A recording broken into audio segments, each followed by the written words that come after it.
ഇവിടെ തരുമോ?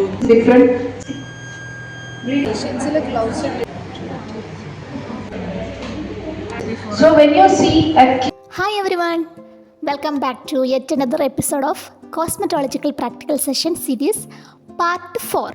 Serial cinema നടിമാരൊക്കെ സെമി പെർമനൻ്റ് മേക്കപ്പ് ചെയ്യാറുണ്ടല്ലേ? സോ ഇന്നത്തെ വീഡിയോയിൽ നമ്മൾ ഡിസ്കസ് ചെയ്യാൻ പോകുന്നത് സെമി പെർമനൻ്റ് മേക്കപ്പ് ലുക്ക് തരുന്ന സ്കിൻ ട്രീറ്റ്മെൻറ്റിനെ കുറിച്ചാണ്. പ്രാക്ടിക്കൽ സ്റ്റാർട്ട് ചെയ്യുന്നതിന് മുന്നേ നമുക്ക് തിയറി കുറച്ച് ക്ലാസ് ഉണ്ടായിരുന്നു. ആസ് യൂഷ്വൽ ഡോക്ടർ റിഷാന മാം ആയിരുന്നു ക്ലാസ് എടുത്തിട്ടുണ്ടായിരുന്നത്. അങ്ങനെ ക്ലാസ് കുറച്ച് സമയം എടുത്ത് അതിൻ്റെ ഇടയിൽ നമുക്ക് കുടിക്കാനുള്ള ജ്യൂസ് വന്നിട്ടുണ്ടായിരുന്നു. അങ്ങനെ അതൊക്കെ കുടിച്ച് ഫസ്റ്റ് സെഷൻ നമ്മൾ പോകുന്നത് PRP ട്രീറ്റ്മെൻറ്റിലേക്കാണ്. PRP ഹെയറിൽ ചെയ്യുന്ന PRPയിലേക്കാണ് നമ്മൾ പോകുന്നത്. അങ്ങനെ ക്ലാസ് സ്റ്റാർട്ട് ചെയ്തു. അപ്പോൾ നമുക്ക് PRPയെ കുറിച്ച് കുറച്ചൊന്ന് അറിഞ്ഞാലോ? എന്താണ് PRP, അതിൻ്റെ ഗുണങ്ങൾ എന്തൊക്കെയാണെന്ന് നമുക്ക് ഒന്ന് ഡിസ്കസ് ചെയ്യാം. PRP പല തരത്തിലുണ്ട്. അതിനു മുമ്പേ എന്താണ് PRPയുടെ ഫുൾ ഫോം എന്ന് ഞാൻ ജസ്റ്റ് പറഞ്ഞുതരാം. പ്ലേറ്റ്ലെറ്റ് റിച്ച് പ്ലാസ്മ എന്നതാണ് PRPയുടെ ഫുൾ ഫോം. സോ നമ്മൾ ഫസ്റ്റ് ചെയ്യാൻ പോകുന്നത് ഹെയർ PRP ആണ്. അതായത് നമ്മളുടെ സ്വന്തം രക്തത്തിൽ നിന്ന് ലഭിക്കുന്ന പ്ലാസ്മ ഉപയോഗിച്ച് മുടി വളർച്ച ഉത്തേജിപ്പിക്കുന്ന ഒരു നാച്ചുറൽ ട്രീറ്റ്മെൻ്റ് ആണ് ഹെയർ PRP എന്ന് പറയുന്നത്. ഹെയർ PRPയുടെ പ്രധാന ഗുണങ്ങൾ എന്തൊക്കെയാണെന്ന് വെച്ചാൽ, ഞാനിപ്പോൾ പറഞ്ഞതുപോലെ തന്നെ നമ്മളുടെ മുടി വളർച്ച പ്രോത്സാഹിപ്പിക്കുന്നു. അതായത് PRPയിൽ അടങ്ങിയിരിക്കുന്ന ഗ്രോത്ത് ഫാക്ടേഴ്സ് നമ്മളുടെ മുടിയുടെ സ്കാൽപ്പിലുള്ള ഹെയർ ഫോളിക്കിളിനെ ഉത്തേജിപ്പിച്ച് പുതിയ മുടി വളർച്ചയെ പ്രോത്സാഹിപ്പിക്കുന്നതാണ് മെയിൻ ഗുണം എന്ന് പറയുന്നത്. രണ്ടാമതെന്ന് പറയുന്നത്, മുടി കൊഴിയുന്നവരായിട്ട് ഒരുപാട് പേരുണ്ട്. അധികം ആളുകൾക്കും ഒരു ഏജ് എത്തിയാൽ എന്തായാലും സ്ത്രീകൾക്ക് പൊതുവേ മുടി വളരെ കുറയാറുണ്ട്, അല്ലെങ്കിൽ മുടി വീഴ്ച വളരെ കൂടാറുണ്ട്. അപ്പോൾ ഈ ഒരു PRP ട്രീറ്റ്മെൻറ്റ് ചെയ്യുന്ന സമയത്ത് നമ്മളുടെ ഹെയർ റൂട്ട് ശക്തമാകുന്നതിനാൽ ഒരു എക്സസീവ് ഹെയർ ഫോൾ കുറയും. ഒരു ആഫ്റ്റർ 30 ഒക്കെ എന്തായാലും മുടി നന്നായിട്ട് കുറയും, മുടി കൊഴിയുകയും ചെയ്യും. അപ്പോൾ ഈ സ്ട്രെസ്സും കാര്യങ്ങളൊക്കെ കൂടുതലായതുകൊണ്ട് തന്നെ ആഫ്റ്റർ 30 അല്ലെങ്കിൽ 40 ഒക്കെ നന്നായിട്ട് മുടി കൊഴിയാറുണ്ട്. അപ്പോൾ ഈ ഒരു പ്രത്യേകിച്ച് stress, hormonal changes, postpartum hair fall മുതലായ കാരണങ്ങളാൽ മുടി കൊഴിച്ചുണ്ടാകുന്നതിന് PRP ട്രീറ്റ്മെൻറ്റ് വളരെ ഉപകാരപ്രദമാണ്.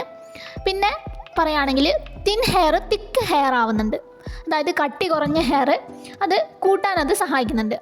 ഇതെങ്ങനെയാണ് കട്ടി കുറഞ്ഞ ഹെയർ കട്ടി കൂടുതലുള്ള ആവുന്നതെന്ന് വെച്ചാൽ, നമ്മൾ ഓൾറെഡി നമ്മളുടെ രക്തത്തിൽ നിന്ന് ലഭിക്കുന്ന പ്ലേറ്റ്ലെറ്റ്സ് ഉപയോഗിച്ചാണ് മുടി വളർച്ച ഈ ഒരു ട്രീറ്റ്മെൻറ്റിൽ ചെയ്യുന്നത്.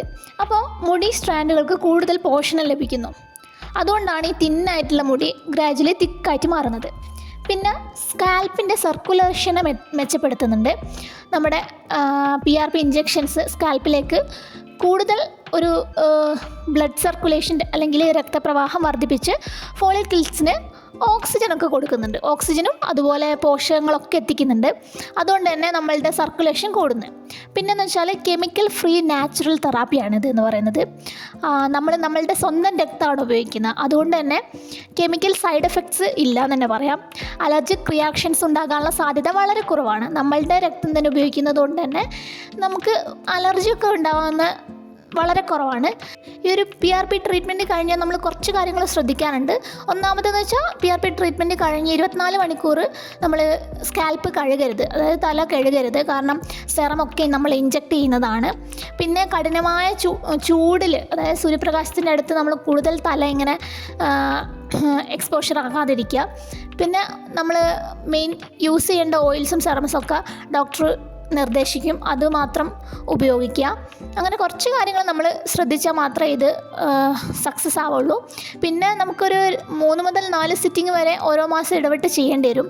മെയിൻ്റനൻസ് സിറ്റിംഗ് എന്ന് പറയുന്ന 6 മാസത്തിനോ 1 വർഷത്തിനോ ശേഷം നമുക്ക് ചെയ്യാം. അങ്ങനെ നമ്മളുടെ PRP ട്രീറ്റ്മെൻറ്റ് ഇവിടെ അവസാനിക്കുകയാണ്. അടുത്തതായി പോകുന്നത് വളരെ ഇൻട്രസ്റ്റിംഗ് ആയൊരു ടോപ്പിക്കാണ്. പല സ്ത്രീകളുടെയും കുറച്ചൊരു ഏജ് കഴിഞ്ഞ് കഴിഞ്ഞാൽ സ്കിന്നിൽ ഈ കറുത്ത കുത്തുകളൊക്കെ വരാറുണ്ടല്ലേ? അപ്പോൾ അത് കരിച്ചു കളയുന്ന ട്രീറ്റ്മെൻറ്റിലേക്കാണ് നമ്മൾ പോകുന്നത്. മൈക്രോ നീഡ്ലിംഗ് എന്ന് പറയും. ഡെർമാപ്പനി യൂസ് ചെയ്തിട്ടാണ് നമ്മളത് കരിച്ചു കളയുന്നത്. എങ്ങനെയാണ് അതിൻ്റെ ഗുണങ്ങൾ എന്ന് നമുക്ക് ജസ്റ്റ് ഒന്ന് പരിശോധിക്കാം. അതുപോലെ ആക്നെ സ്കാർസ്, പിമ്പിൾ മാർക്ക്, കുരുവൊക്കെ വന്നിട്ടുള്ള പാടുകളൊക്കെ ആണെങ്കിൽ അതിൻ്റെ അതൊക്കെ നമുക്ക് കുറയ്ക്കാൻ സഹായിക്കുന്നുണ്ട്. അങ്ങനെ ഞങ്ങൾ ഓരോരുത്തരും അത് ചെയ്ത് നോക്കുകയായിരുന്നു.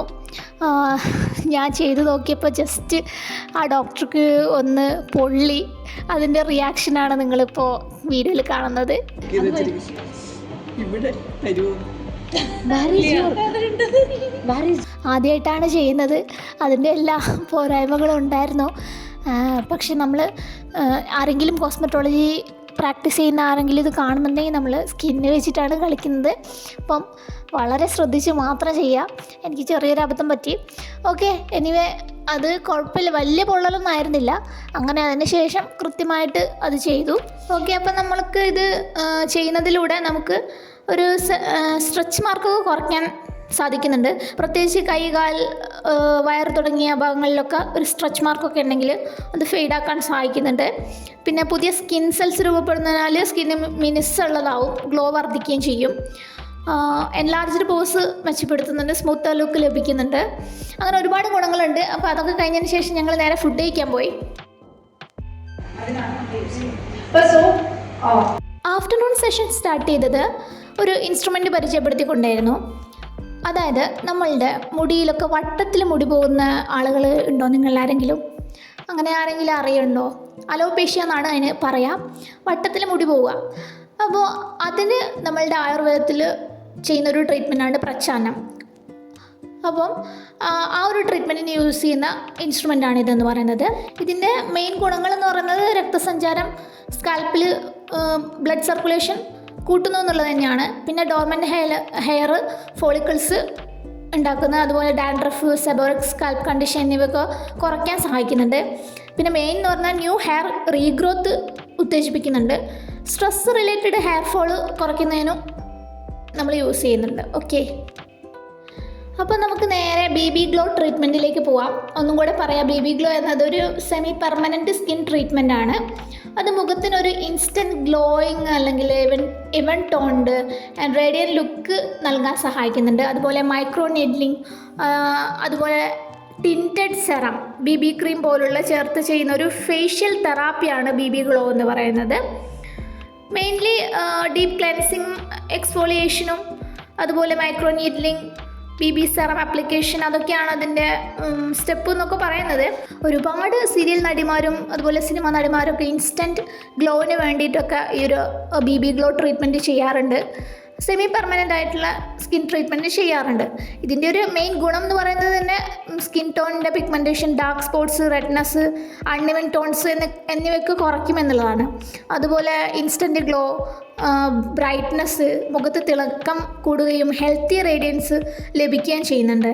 അതുപോലെ ഫൈൻ ലൈൻസ്, റിങ്കിൾസ് അതൊക്കെ കുറയ്ക്കുന്നുണ്ട്. കൊളാജൻ്റെ സ്റ്റിമുലേഷൻ മൂലമാണ് അതൊക്കെ കുറയുന്നത്. പിന്നെ ഹൈഡ്രേഷൻ വർദ്ധിക്കുന്നു. സെറം നമ്മൾ സ്കിന്നിൽ അപ്ലൈ ചെയ്യുന്ന സമയത്ത് അത് മോയ്സ്ചർ ലോക്ക് ചെയ്യാൻ സഹായിക്കുന്നത്. പിന്നെ സൺ ഡാമേജിൽ നിന്ന് ഒക്കെ നമുക്ക് പ്രൊട്ടക്ഷൻ നേടാം. അധികം സൂര്യപ്രകാശത്തൊന്നും പോയി നിൽക്കാൻ പാടില്ല ഇത് ചെയ്ത് കഴിഞ്ഞ ഉടനെ. പിന്നെ ഫ്രങ്കിൾസ് കുറയ്ക്കുന്ന, സ്കിൻ ബ്രൈറ്റായും ഫ്രഷായും കാണപ്പെടുന്നു, പോസ് സൈസ് കുറയുന്നു, സ്കിൻ ടെക്സ്ചർ റിഫൈൻഡ് ആയിട്ട് കാണുന്നത്.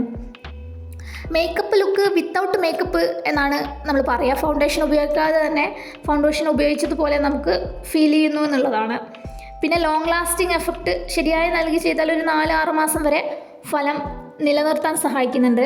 ഇത്രയൊക്കെയാണ് BB ഗ്ലോൻ്റെ ഗുണങ്ങൾ എന്ന് പറയുന്നത്. അങ്ങനെ ഞങ്ങൾ ഓരോരുത്തരും അത് ചെയ്ത് നോക്കി. സെറം ഉള്ളിലേക്ക് എത്താൻ വേണ്ടിയിട്ടാണ് ഞാനിപ്പോൾ ചെയ്യുന്ന ഈ പ്രൊസീജിയർ ചെയ്യുന്നത്. അങ്ങനെ ഓരോരുത്തരും ചെയ്ത് നോക്കിയതിന് ശേഷം വീണ്ടും മാം കുറച്ച് പ്രോഡക്റ്റ്സൊക്കെ പരിചയപ്പെടുത്തി തന്നു.